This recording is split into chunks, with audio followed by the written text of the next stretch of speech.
안녕하세요. 서울대학교 기능성식물연구실 박영상입니다. 오늘 이렇게 좋은 날, 좋은 동네에서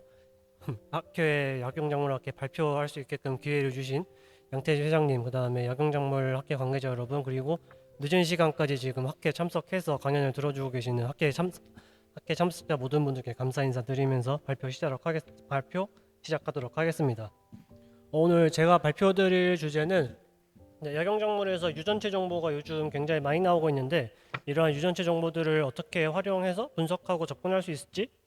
대해서 이제 저희 연구실에서 최근에 이제 진행하고 있는 연구들에 대해서 케이스 스터디 형식으로 좀 소개해드리고 발표 이제 요약하는 형식으로 마무리해서 발표 진행하고자 합니다. 먼저 이제 식물 같은 경우는 예로부터 이제 한방뿐만 아니라 이제 항암제나 말라리아 치료제, 신종플루 등과 같은 의약품으로도 주로 활용이 됐을 뿐만 아니라 이제 기능성 식품이나 기능성 화장품, 기능성 원료 등과 같은 이제 그린바이오 시장에서 주로 많이 사용되고 있고 이러한 식물들이 가지는 가치는 무한하다고 할 수 있습니다. 그런데 이러한 무한한 가치를 가지는 식물을 활용하기 위해서는 이제 생물 자원을 활용할 필요가 있는데 나고야 의정서가 이제 발효된 이후에는 이제 생물 자원 같은 경우는 이제 공공재가 아니라 각 국가의 이제 권리가 있는 주권으로서 이제 인정받게 되었고 이러한 생물 자원 이제를 보호를 위해서 해외 자원을 이용하는 경우에는 필수적으로 로열티를 지불해야 되는 것이 현재 상황이고 이러한 자원 이용에 대한 범위는 상업적, 그다음에 비상업적 범위를 모두 포함을 합니다. 심지어 이제 최근에는 이에 더해가지고 DSI 그러니까 이제 디지털 염기서열 정보에 대해서도 이익 공유를 해야 된다는 논의가 계속되고 있고 따라서 앞으로는 이런 생물자원 실물뿐만 아니라 유전 정보에 대한 이제 보호까지도 필요한 상황이라고 할 수 있습니다. 그럼 이러한 이제 유전 정보를 보호하기 위해서는 이제 식물이 가지는 다양성을 이해할 필요가 있는데 아래 사진에서 보이는 것은 이제 뭐 옥수수, 그다음 배추, 그다음에 인삼 식물들의 형태적인 특성을 나타낸 사진인데 굉장히 보시는 것처럼 아예 다르게 보일 정도로 이 다양성이 큰 것을 보실 수가 있습니다. 근데 보통 이제 약용식물로 많이 활용되는 자원식물 같은 경우에는 이런 재배되는 식물들보다도 육종 역사가 훨씬 짧기 때문에 야생 상태에 머물러 있는 경우가 훨씬 많기 때문에 이들 식물이 가지는 다양성도 훨씬 높고 크다고 할 수가 있습니다. 따라서 이러한 식물들을 이용을 하기 위해서는 이들 식물이 가지고 있는 유전적 다양성을 이해하는 것이 필요하고 이런 유전적 다양성을 이용하기 위해서 유전체 조립을 진행을 하게 되는데 이제 흔히 예전에 이제 게놈 프로젝트라고 흔히들 많이 불렸는데 최근에는 이제 팩바이오나 나노포어 같은 3세대 롱리드 시퀀싱이나 하이시 기술과 같은 이제 여러 발달된 기술들이 적용이 되면서 예전과 다르게 이제 염색체 수준으로 유전체를 조립하는 게놈 프로젝트들이 훨씬 쉽고 이제 효율적으로 되고 있고 그에 따라서 굉장히 많은 유전체 정보들이 이제 공개가 되고 있는 상황입니다. 따라서 이러한 상황에서 이러한 유전체 정보들을 어떻게 이제 약용식물과 같은 이제 연구가 잘 되지 않는 논모델 플랜트에 대해서 어떻게 적용하고 분석할지에 대해서 조금 소개를 하고자 하고요. 그래서 먼저 이제 소개해드릴 식물은 이제 아랄리아 콜다타 땅두릅입니다. 땅두릅은 산용목, 두릅나무과 두릅나무 속에 속하는 다년생 초본 식물로 우리나라, 일본, 이제 중국 등지에 분포를 하고 있고요. 이제 영슈트라고 적어놓은 것처럼 이제 어린 순 같은 경우는 두릅나무에서 쓰이는 어린 순과 마찬가지로 두릅나물의 이제 재료로 이제 채소로서 활용이 되고 뿌리 같은 경우는 이제 독활이라고 해서 약용으로도 활용이 됩니다. 그래서 이러한 땅두릅은 이제 아랄리아 그러니까 두릅나무 속에 속하는데 이 두릅나무 속은 아랄리아세아 두릅나무과에 속하고 두릅나무과는 크게 아시안 팔메이트, 폴리셔스 스토파낙스, 그다음에 그레이터 라우카와 그다음에 아랄리아 파낙스 그룹 크게 네 가지로 나누어 지니게 됩니다. 그래서 이름에서 보실 수 있는 것처럼 아랄리아 파낙스 그룹은 아랄리아 두릅나무 속과 파낙스 인삼 속 두 개로 구성이 되어 있고 이 인삼 속과 두릅나무 속은 굉장히 가까운 사촌관계, 근형관계를 가지고 있고 그렇지만 굉장히 가까움에도 불구하고 이 개별 종들의 특성을 보게 되면은 오른쪽에 보시는 것처럼 두릅나무나 전칠삼은 12쌍의 염색체를 가지는 반면에 땅두릅이나 고려인삼 같은 경우는 유전체가 이제 배수체 현상을 겪었기 때문에 24쌍의 염색체를 가지는 것을 보실 수가 있습니다. 그래서 이 두릅나무과 같은 경우는 홀지놈 디플리케이션이라고 해서 전장 배수체 현상을 겪게 된 패밀리 그러니까 과가 전체적으로 배수치 현상을 한번 겪었는데 그 이후로 종특이적으로 배수치 현상을 한 번 더 겪었는지 안 겪었는지에 따라서 염색체 숫자가 12쌍과 24쌍으로 나눠지게 됩니다. 또한 대사체 구성을 보게 되면은 인삼속 같은 경우는 저희 흔히 말하는 진세노사이드 계열의 트라이터페놀을 주로 생산하는 반면에 두릅나무속 같은 경우는 이 진세노사이드를 생산하지 못하고 아랄로사이드라고 부르는 트라이터페놀을 주로 생산을 하게 됩니다. 또한 여기서 오늘 소개시켜드릴 땅두릅 같은 경우는 이 트라이터페놀드 이제 아랄로사이드를 생산하기도 하지만은 카오라닉 애시드나 이제 컨티넨탈릭 애시드와 같은 다이털페놀드 계열들을 물질들 주로 생산하는 것으로 알려져 있습니다. 네, 하지만 이제 두릅나무 속 같은 경우는 두릅나무 외에는 유전체 정보 공개된 게 없어가지고 이러한 아랄리아 파낙스 간의 이러한 차이가 왜 발생하게 됐는지에 대한 접근이 어려운 상황이고요. 그래서 보온 연구에서는 이러한 차이점을 좀 극복하고 이들의 차이를 보고자 이제 땅두릅의 고품질 유전체를 완성을 하고 이 완성된 고품질 유전체를 활용을 해서 아랄리아 파낙스, 그러니까 인삼속과 두릅나무속이 어떻게 진화를 하고 이들이 차이점을 가지게 됐는지에 대해서 보고자 하였습니다. 그래서 먼저 이제 땅두릅의 유전적 특성을 조립을 하기 전에 수행을 했는데 일단 24쌍의 염색체를 가지고 약 이제 1097메가에서 1260메가의 유전체 크기와 그다음에 테트라폴로이드 그 중에서 알로테트라폴로이드를 추정이 되었습니다. 이제 알로테트라폴로이드의 이제 이질 4배체로 서로 다른 두 종이 합쳐진 것을 얘기를 합니다. 그래서 이 데이터 바탕으로 이제 서열 정보를 생산해서 조립을 수행을 했고 조립을 수행을 해서 저희가 이제 24개의 염색체를 대변하는 이제 수준으로 조립을 했고 이 조립을 이제 부스코 값이나 유전자 부위의 완성도를 검증하는 부스코 값이나 아니면은 리핀 영역의 완성도를 측정하는 LAI 값, 그 다음에 하이시의 이제 컨택트 값을 이제 보는 하이시 매트릭스 비교 등을 통해서 어셈블리가 이제 유전체가 염색체 수준으로 잘 조립이 된 것을 확인을 할 수 있었고 이 유전체 정보를 바탕으로 땅두릅의 트랜스포저블 엘리먼트 영역을 이제 부여를 했고 그러니까 이제 땅두릅 유전체 내에 반복 서열 구역을 부여를 했을 때 약 60%가 이제 반복 서열로 구성된 것을 확인을 할 수 있었고 유전자 부위를 부여했을 때 약 64,000개의 유전자 부위를 부여할 수 있었습니다. 이 64,000개 유전자 역시 높은 부스코 값이랑 그 다음에 기능적으로 이제 어노테이션이 된 것을 확인을 해서 땅두릅 유전체가 조립과 어노테이션이 모두 잘 수행이 되었다는 것을 저희가 확인을 할 수 있었고 이렇게 조립된 땅두릅의 유전체 이제 특징을 보았을 때 이제 맨 위쪽에 3번, 4번이 이제 진 덴시티, 4번이 이제 리핀 영역 덴시티인데 이제 일반적인 식물들과 마찬가지로 이제 상반된 패턴을 보이는 걸 확인할 수 있었고 그다음에 10번 밑에 이제 그 배수체 현상으로 인해서 이제 각 염색체를 대변하는 스캐폴드들이 이제 쌍을 이루는 것을 확인할 수 있었습니다. 그래서 이러한 땅두릅에서 발생한 배수체 현상을 탐색을 하기 위해서 이제 근현식물 중에 이제 유전체 정보 공개되어 있는 가시오가피, 전칠삼, 고려인삼, 그다음 두릅나무 그리고 이제 근현 패밀리가 이제 두릅나무과의 근현 패밀리가 사냥과인데 사냥과의 당근 그다음에 이런 배수체 비교할 때 주로 이제 레퍼런스로 많이 사용되는 게 포도입니다. 그래서 이 포도랑 비교를 했고 그 비교를 했을 때 4대1, 4대4, 그다음 2대1 관계를 확인을 해가지고 땅두릅에서 배수체 현상이 일어난 것을 확인을 할 수가 있었고 여기에 더해가지고 이제 KS 그러니까 이제 뉴클레오타이드 이제 변이 정도를 비교하는 수치를 활용을 해서 보았을 때도 그 빨간색 이제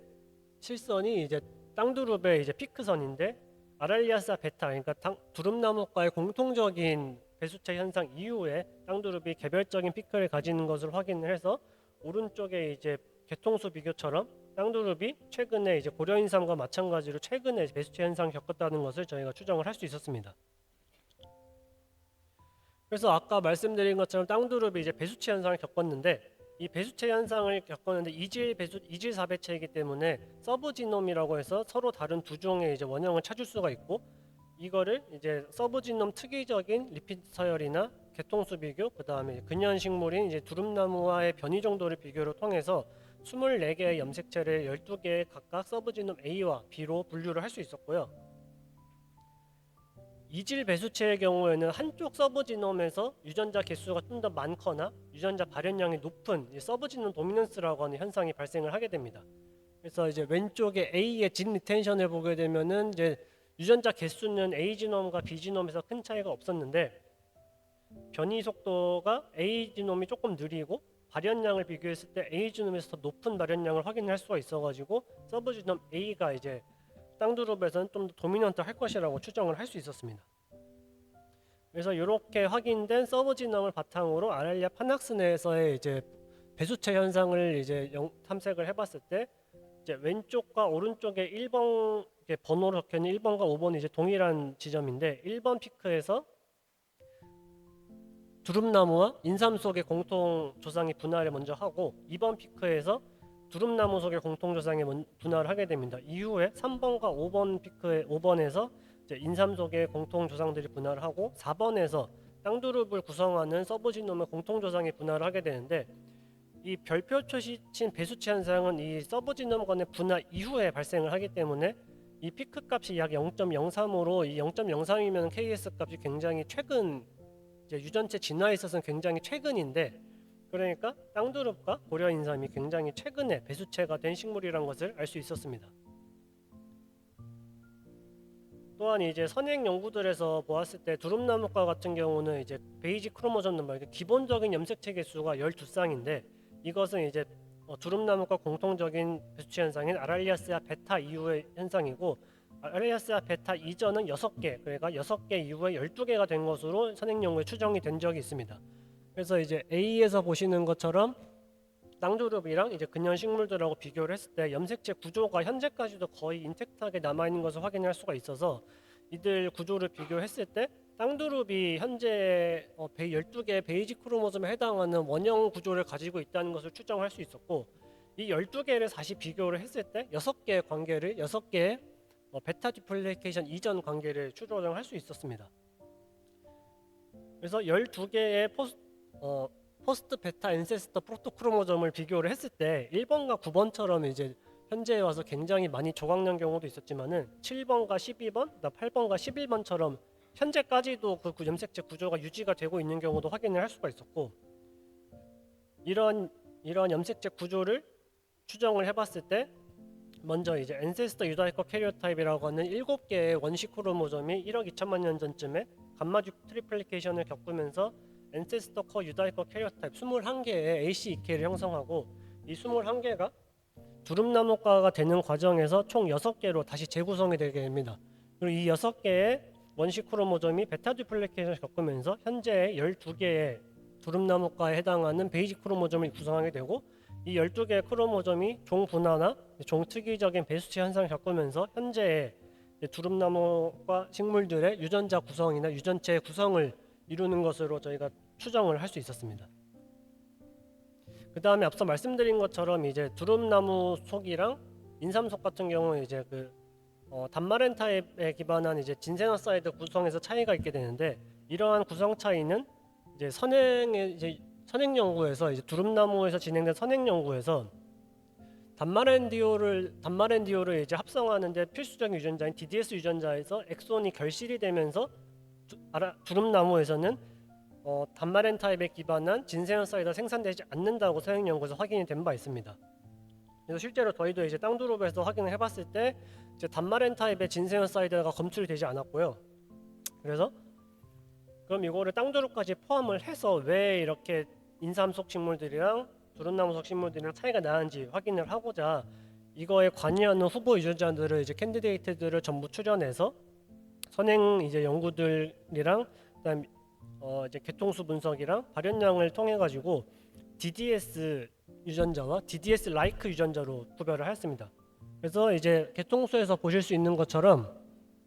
DDS 유전자들만 이제 여기서는 이제 요 밑에 이제 RNA 발현량인데 파란색은 발현량이 없는 겁니다.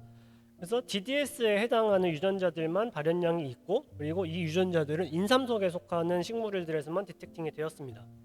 그래서 이 DDS 유전자들과 DDS 라이크 유전자들이 유전체 내에서 어디에 위치하나 확인을 했을 때 DDS 라이크 같은 경우에는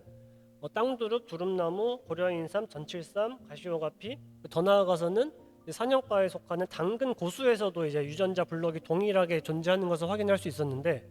DDS 같은 경우는 오른쪽에서 보일 수 있는 것처럼 고려인삼과 전칠삼에서만 확인이 되었습니다. 근데 아까 말씀드렸던 게 두릅나무에서 이 DDS 유전자의 레지듀 프래그먼트가 발견되었다고 말씀드렸는데 실제로 땅두릅의 서브지놈 A와 B 각각에서도 모두 이 프래그먼트가 확인이 되었고 반면에 이 같은 두릅나무과에 속하는 가시오가피아에서는 이 프래그먼트가 확인이 되지 않았습니다. 그래서 이 프래그먼트들을 바탕 넣어가지고 개통수 비교랑 변이 속도 비교를 해봤을 때 이 프래그먼트들이 DDS 유전자들이랑 다시 묶이는 걸 확인할 수가 있어서 결론적으로는 두릅나무 속과 인삼 속 공통조상에서 최초로 DDS 유전자가 처음 작동을 시작을 했는데 이들이 속이 인삼 속과 두릅나무 속이 이제 갈라지게 되면서 두릅나무 속에서는 DDS 유전자가 이제 결실이 되면서 현재의 두릅나무 속과 인삼 속의 차이를 만들어냈다고 확인할 수 있었습니다. 그리고 땅두릅 같은 경우는 아까 다이터페놀을 만든다고 말씀드렸는데 그 중에서 케이로닉 애시드나 콘티넨탈릭 애시드와 같은 다이터페놀을 만드는데 컨티넨탈릭 애시드는 생합성 경로가 밝혀져 있지 않지만은 케이로닉 애시드 같은 경우는 털펜 신테이즈 중에 TPS-EF랑 CYP701 유전자가 중요한 역할을 한다고 알려져 있고 이 TPS-EF와 CYP701 유전자를 이제 캔디데이트를 찾았을 때 땅두릅에서만 이제